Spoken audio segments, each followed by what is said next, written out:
I showed up to my own wedding, in my dress, and found out it had already been canceled. Not by me, not by James, by his mother. She had contacted all 180 guests behind my back and told them the wedding was off due to a family problem. She meant me. My phone had 94 messages. The venue was stripped bare. I stood in that parking lot and made the one call Patricia Calloway never saw coming. Before I tell you what happened when I made that call, I need your help reaching 1,000 subscribers. If you love stories where people get exactly what they deserve, hit subscribe, because this one, it gets personal. I'm curious. Drop a comment telling me where you're listening from. Are you cozied up at home, commuting, working out? I love knowing where my stories find you. My name is Nadia Cole, I'm 28 years old, and the woman who spent 18 months methodically trying to erase me from her son's life made one catastrophic mistake. She never asked my last name like it mattered. Patricia Calloway, my fiancé's mother, Old Money Hargrove, charity gala chair, a woman whose entire identity is built on other people's impressions of her, did not do this all at once. She was too smart for that. She added herself to my vendor accounts as an emergency contact. She called my florist and told them we needed to adjust the budget on the centerpiece order. She recruited James's grandmother to write me a 2-page formal letter explaining, in careful and specific language, why I was not a suitable match for the Calloway family name. And then, the week of the wedding, she contacted every name on our guest list, all 180 of them, and told them the wedding had been postponed indefinitely due to a family situation. She didn't say which family. She didn't have to. In Hargrove, the implication travels faster than the truth. What she didn't know, what I had never once offered because I had spent my entire adult life refusing to let it be the most interesting thing about me, was that my father is General Raymond Cole, retired 2-star Army general, decorated combat veteran, founder and board chair of the Cole Family Foundation, which has funded 6 children's hospitals, 4 rural school systems, and a veterans crisis center that bears his name across the front entrance in 12-inch letters. Patricia Calloway had spent 3 years writing his office letters trying to secure a seat on that foundation board. She dropped his name at every gala in Hargrove County. She had never once gotten a response. I grew up with a nurse for a mother, 2 incomes between us, and a cramped 1-bedroom apartment. My father was present, weekends, school events, the occasional summer, but we kept our distance by mutual and complicated agreement, and I kept his name out of my introductions entirely on purpose. I wanted to be seen for what I built, not whose daughter I was. That decision was right. It was also what left me standing alone in a parking lot on my wedding morning with 94 unread messages and a locked venue door. So I did the thing I had been refusing to do for years. I called my father. He answered on the first ring. Hargrove, South Carolina is the kind of city where your address tells people everything they think they need to know about you. The East Side has the old houses, the wide porches, the family names on brass plaques by the front door. The West Side has everything else. I grew up on the West Side. Yellow house, a screen door that never quite closed, a mother who worked double shifts so I could finish college without debt chasing me the whole way there. The neighborhood was loud in summer and quiet in winter, and the people on our street knew each other's business the way people do when they've lived 3 feet apart for 20 years. It felt like being known. I became a teacher because I wanted to. Not because it was practical, not because someone pointed me there, but because I sat in Mrs. Alleen's 3rd grade classroom at age 8 and decided it was the most important room I'd ever been in. I've been teaching 1st grade at Hargrove Elementary for 4 years now. My students are 6 and 7 years old, at the age when reading is still a miracle, when a child looks at a page and suddenly understands that the symbols mean something and that they're entirely available to them. I have never once gotten tired of watching that happen. On Saturday mornings, I run a reading program at the Veterans Crisis Center 2 miles from my apartment. I don't talk about it much, I just go. I met James Calloway at a literacy drive on a Thursday evening in October. He was setting up folding chairs in the back of the room, sleeves rolled up, not talking to anyone important, just doing what needed doing. I liked that immediately. We talked for 2 hours after the event ended. He walked me to my car, he texted before I got home. James is an architect. He is kind in the way that quiet people are kind. Not loudly, not for an audience, just consistently and without making you feel small for needing it. He is also Patricia Calloway's only son, which I understood from early on would be its own kind of complicated. The first family dinner was on a Sunday in March, 6 months after we started dating. The Calloway house sits on the east side of Hargrove, behind a row of oaks, so old they look planted to remind visitors where they are. The dining room table seated 12. There were 4 of us. Patricia asked about my job. I said I taught first grade. She smiled and said that sounded rewarding. Then she asked what my family did. I said my mother was a retired nurse and my father worked in philanthropy. She said, "How lovely," and pivoted immediately to ask James's cousin about his new position at a law firm in Charleston. She didn't ask a single follow-up question, not about the school, not about the students, not about what philanthropy might mean. She had sized me up in 30 seconds, teacher, nurse's daughter, West Side address, and filed me somewhere she would never look again. I sat with my water glass and felt something I hadn't expected rise behind my ribs. Not embarrassment, anger, clean and specific, the kind that doesn't shake your hands or raise your voice, the kind that stays. I told myself I would win her over with patience and time. That was my first mistake. Some people have already decided. Patience just gives them more room to work.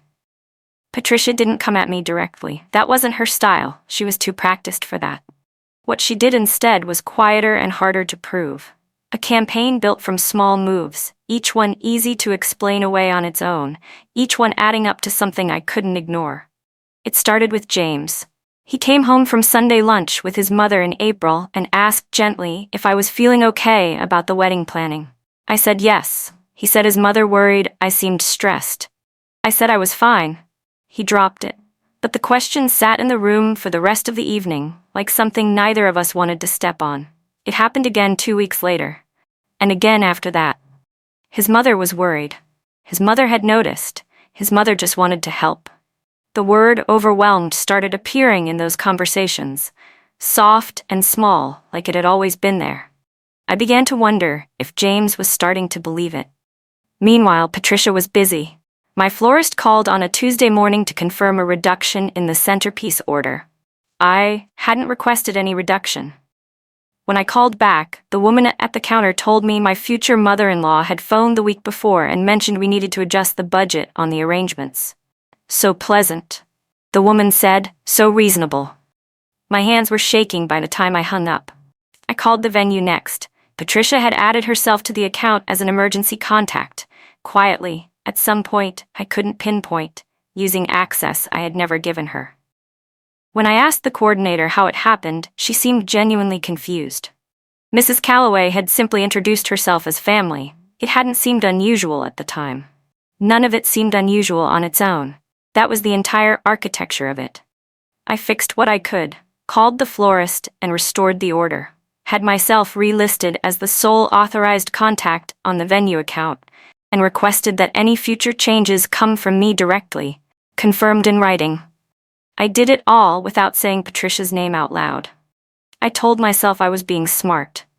What I was actually doing was absorbing each blow quietly and alone, convinced that if I just stayed steady, she would eventually run out of room to work in.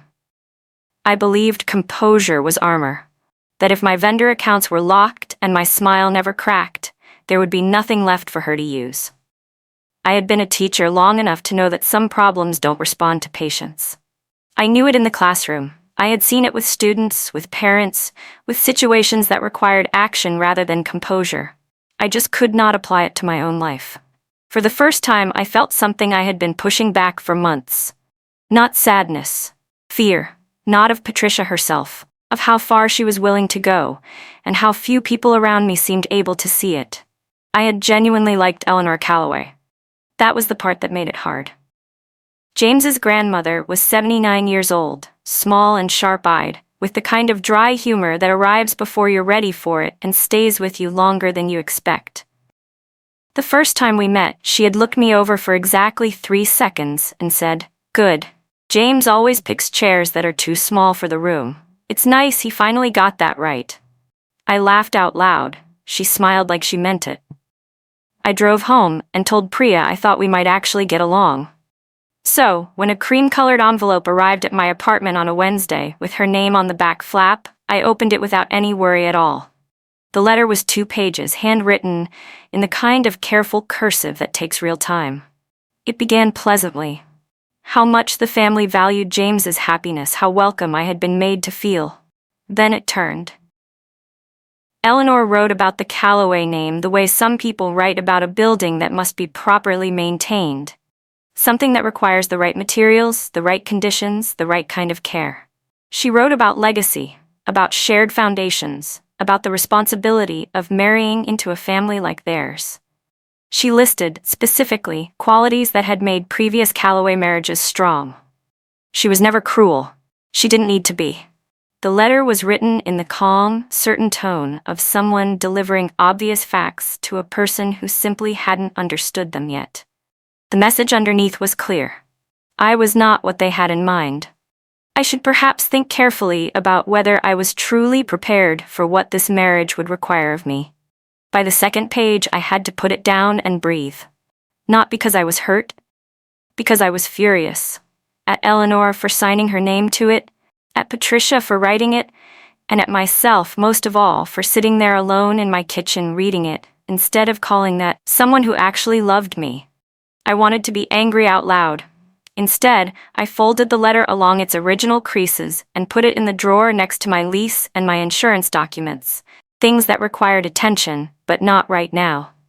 Then I pulled my students' reading assessments back across the table and kept working. I didn't call Priya. I didn't text James. I sat in my quiet apartment with the drawer closed and told myself it was fine. What I didn't tell myself was the truth, that I had read that letter and felt, for just a moment, the particular shame of being told you are not enough by someone you had hoped might see you clearly. I felt it. I folded it up. I put it away. James still doesn't know that letter exists. That drawer has been closed for 3 months, and I have never once been tempted to open it. My father retired from the army when I was 17. By then, he had spent 23 years in uniform, 2 combat deployments, and more time in places I couldn't find on a map than he ever spent in the same city as me. He came back with a bad knee, a chest full of medals, and a clarity of purpose that some people only find after they've lost something they can't replace. He built the Cole family foundation from scratch in the years after he left the service. It funds 6 children's hospitals across the Southeast, 4 rural school systems that had been running out of money and options, a veterans crisis center in Colombia that has his name in letters you can read from the parking lot. He didn't build it to be known. He built it because he had seen enough of the world to understand exactly what it was missing. He chairs the foundation board himself, has since the very beginning. The members he recruited are people who have spent their careers doing serious work, not people who write letters asking for seats at the table. In certain circles, my father's name carries the weight of a landmark, something permanent, something that was there before you arrived and will still be there after you leave. I never told Patricia any of this. I introduced myself as a teacher from the west side of Hargrove, with a mother who worked night shifts, and I let that be the whole picture. On purpose. Deliberately. Because I had watched people my entire life use their family's name as a key, opening doors they hadn't earned, walking into rooms they hadn't built. I had decided at 19 that I would not do that. I would be the thing that mattered, not whose daughter I was. My father and I are not estranged. That's the word people reach for when they hear how rarely I mention him, and it's the wrong one. We talk. He came to my school's open house 2 years ago and spent 40 minutes asking my students about their favorite books. He texts on my birthday without fail, always early, always just a few words. The distance between us is not anger. It is the specific space that forms when a child decides to build something entirely her own, and a parent is wise enough to respect that, even when it costs them both. Priya figured out what that cost was before I did. She came over on a Thursday evening in May to help address invitations. We got through half the stack before she put her pen down, looked at me, and waited. She had this particular way of waiting, not pushing, just leaving the silence open long enough that I had no excuse not to fill it. "You know you're allowed to have backup, right?" she said. "You're allowed to not do this alone." I kept my eyes on the envelope in front of me. I wrote down an address. I didn't answer her.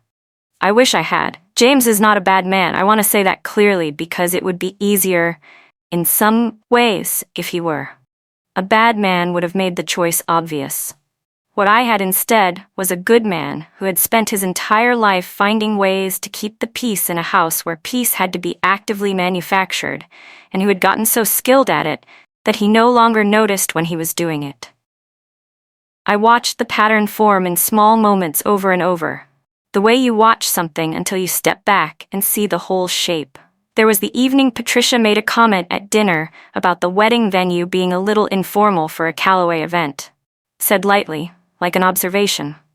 James laughed and said his mother had strong opinions about event spaces, then changed the subject. Later I asked if he'd heard her. He said she didn't mean anything by it. That was just how she talked. There was the Sunday she called while we were grocery shopping, and he stepped outside to take it, and came back 20 minutes later quieter than he'd left. Nothing important, just checking in. He put 2 things back on the shelf that were already in the cart, and didn't notice he'd done it. There was the morning I told him about the florist, the budget adjustment she had requested, the vendor account she had silently added herself to. He listened carefully. He said he would talk to her. 3 weeks passed. I don't believe he ever did. I understood where it came from. Patricia Callaway was not a woman who responded gracefully to being challenged. James had learned the rules of that house, the way all children learn the rules of their parents' house. Not because anyone explains them, but because the consequences of breaking them become the lesson.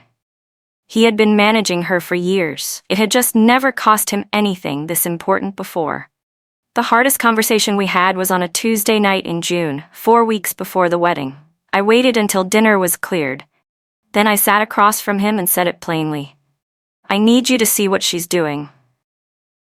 I wanted to lay it all out on that table. The florist, the vendor account, Eleanor's letter, the whisper campaign seeding the word overwhelmed into his mind week after week. I wanted him to see the whole shape of it at once. I wanted him to say something that wasn't carefully managed. He was quiet for a long moment. Then he said, "I see it." He looked exhausted when he said it. Not surprised, exhausted. Like a man who had been seeing it for a while and hoping it would resolve itself without him having to choose a side.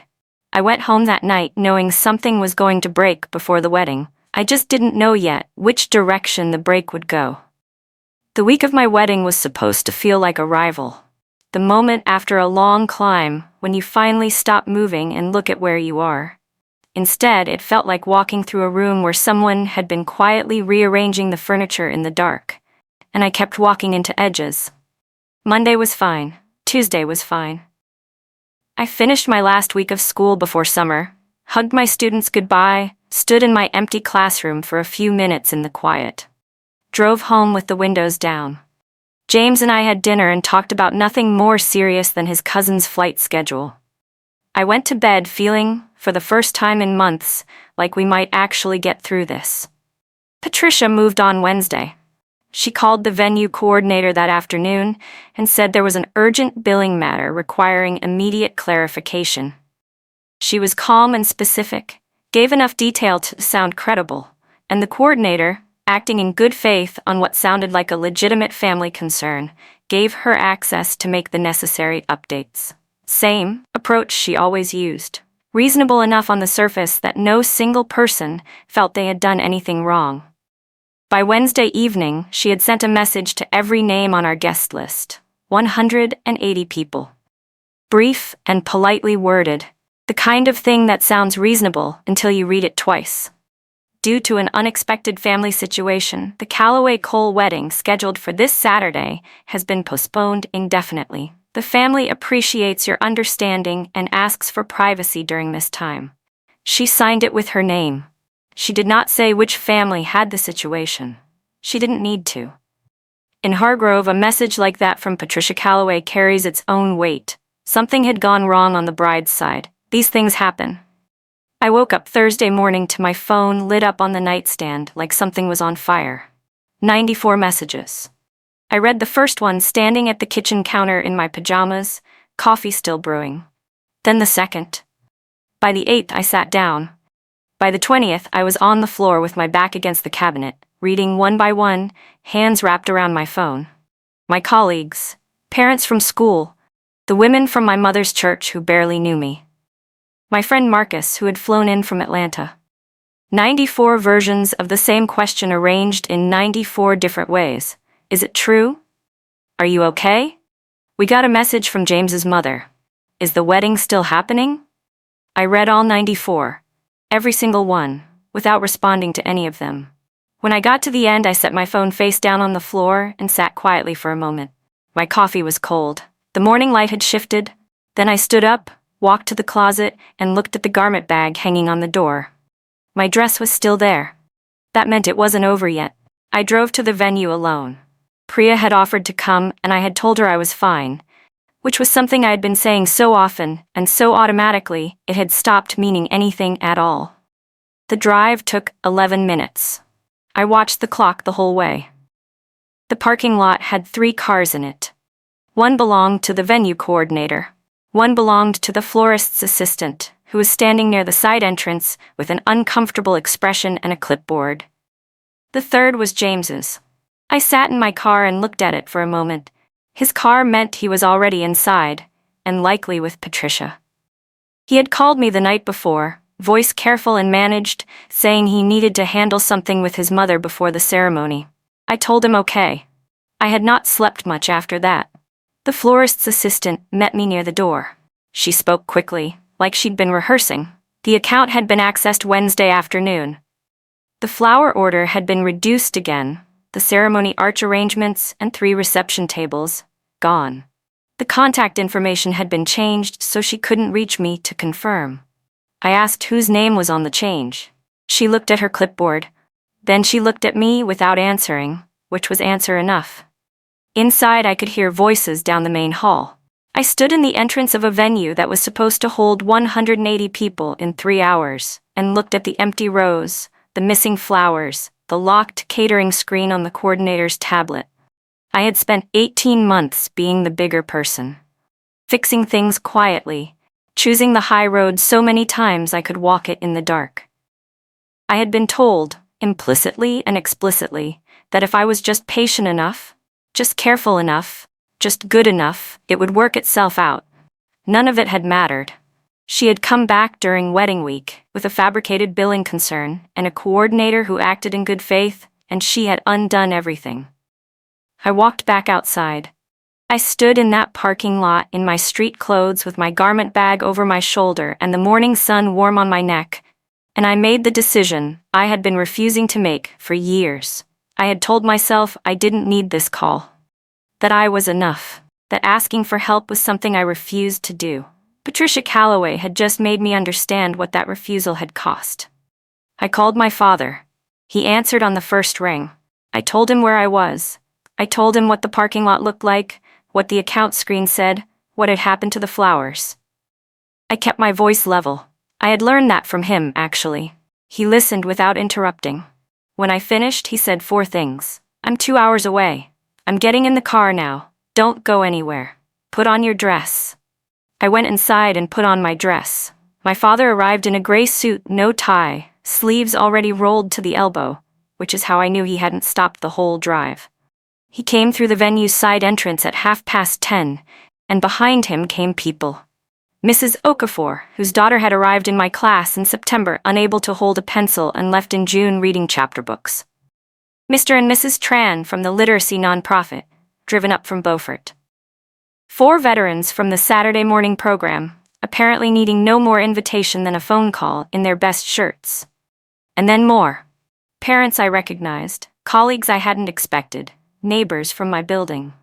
People whose connection to me had nothing to do with the Calloway name, the east side of Hargrove, or any room Patricia had ever organized. Beside my father, quiet and unhurried, was Dr. Helen Marsh. I had heard Patricia say her name at dinner more than once. Always in that careful tone people use when talking about someone they want something from. Dr. Marsh was a senior member of the foundation board my father chaired, personally recruited when he built it. She looked around the room, looked at me in my dress, and said, "You look like your father when you're trying not to show something. It's a compliment."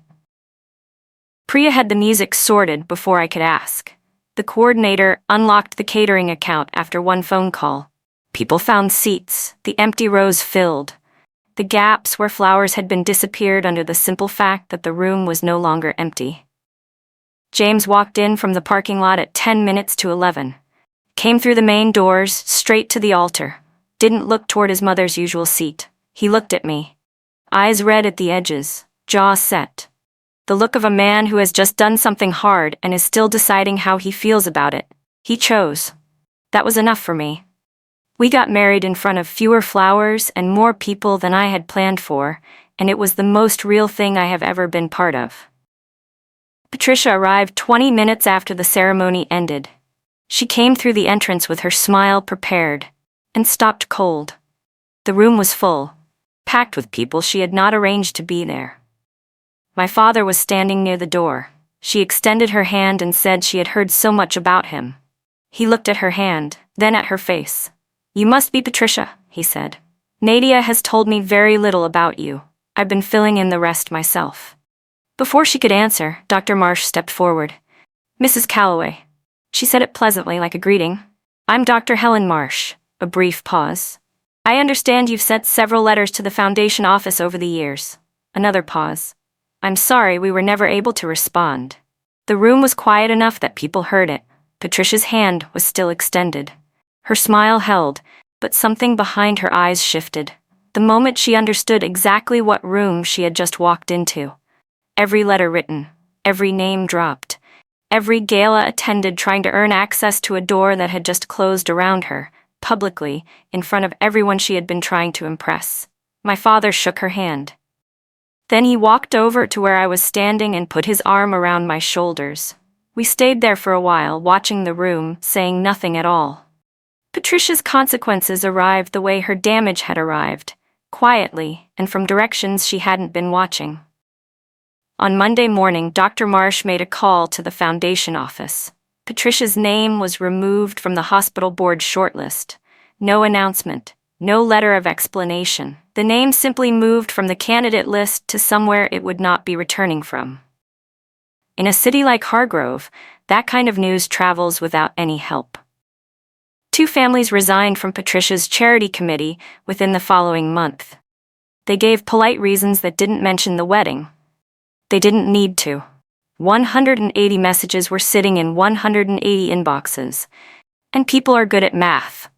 6 weeks after the wedding, Patricia quietly resigned from the charity gala board she had chaired for 11 years. No statement, no fanfare. She simply was no longer on it. I heard it from 3 separate people in the same week. None of them seemed surprised. Eleanor Calloway sent me a handwritten note around the same time. Half a page. It did not try to explain or minimize. It said only that she had allowed herself to be used by someone she trusted, that she was sorry for the letter she had written, and that she hoped in time I might be willing to let her try again. I read it at my kitchen table in the same chair where I had read her first letter. Then I folded it and put it somewhere I could find more easily. James and I are still working through things. What happened that week left marks that are taking time to heal. But he was at that altar, and he chose, and we are choosing every day since then to keep building something real. That counts for a lot. I went back to my classroom on Monday morning. My students came in loud and happy, dragging backpacks, settling into their seats the way small children settle. All at once and imperfectly. They didn't know what had happened that weekend. They just knew I was there, which is what they always know and always need. A few weeks later, my father sent me a photograph in a small frame, taken at the wedding, slightly blurry, light too harsh, probably taken by a child. In it, I am mid-laugh, turned toward something off to the side. My father is beside me. He is not looking at the camera. He is looking at me with the expression of a person who is proud in a way that goes too deep for words. I hung it above the reading corner. I have never explained it to my students. Not once. But I've noticed every single one of them looks at it, and not one of them has ever needed it explained. I didn't call my father to win. I called him because I finally understood that letting people who love you show up isn't the same as losing. It's actually the whole point. Thank you so much for staying with me until the very end. If you enjoyed this story and want to hear more shocking family betrayal and revenge stories like this one, make sure you subscribe and turn on notifications so you never miss the next one.